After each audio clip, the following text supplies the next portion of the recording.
আমি আইনি অবস্থা কি তারেক রহমান সাহেবের আমি তো জানি না।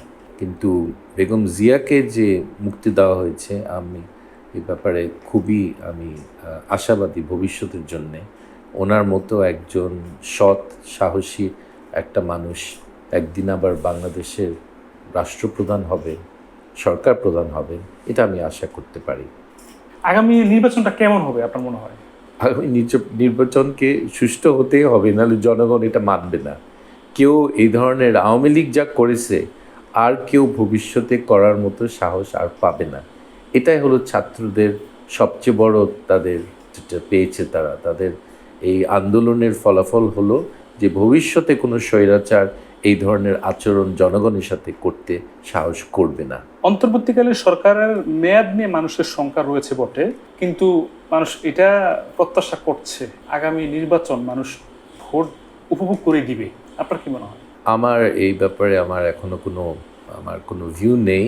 আমাদেরকে দেখতে হবে সরকার প্রধান উনি কি বলেন এই ব্যাপারে, সেটা আপনাদের সাংবাদিকদের বের করাটা এখন একটা গুরুত্বপূর্ণ কাজ, যে উনি এই ব্যাপারে কি বলেন সেটা আমরা জানতে চাই। 15 বছর পরে তারা ভোটের অধিকার আবার ফেরত পেয়েছে। এটার জন্যে এই সরকারকে ধন্যবাদ দেওয়া দরকার এবং ছাত্র সমাজকে ধন্যবাদ দেওয়া দরকার।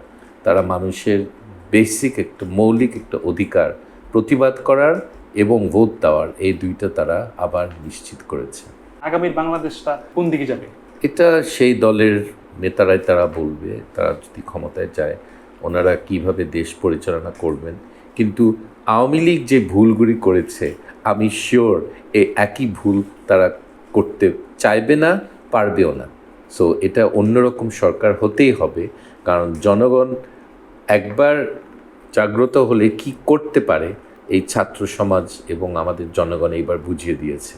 তো আমি মনে করি এটা একটা গণতান্ত্রিক একটা সরকার আসবে এবং যেই সরকার মানুষ প্রতিবাদ করার মতো সাহস তারা রাখবে এবং যারা প্রতিবাদ করে তাদের বিরুদ্ধে কোনো আইনি বা কোনো ব্যবস্থা তারা কেউ নিবে না, এই সাহসটা আর থাকবে না। বহির্বিশ্ব বা আন্তর্জাতিক পরিমণ্ডল বিএনপি জামাতকে কি আসলে ক্ষমতায় দেখতে চায় কিনা? এটা আমি জানি না, এটা তাদের সাথে আপনি আলাপ করে বুঝতে পারবেন।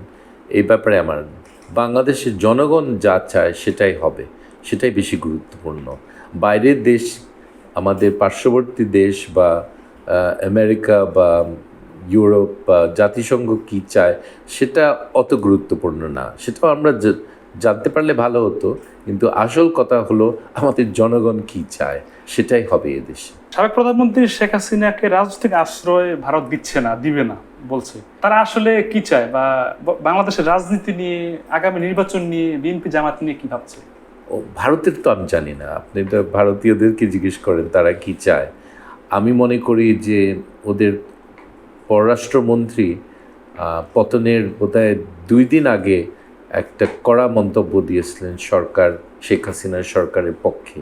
এই ধরনের কাজ থেকে তারা বিরত থাকলে ভালো হতো, কারণ বাংলাদেশের জনগণ বুঝতে পারছে যে তারা জনগণের ইচ্ছার বিরুদ্ধে একটা শক্ত অবস্থান নিয়েছে এবং এটার ফলে কি হবে তারাই বুঝতে পারবে ভালো।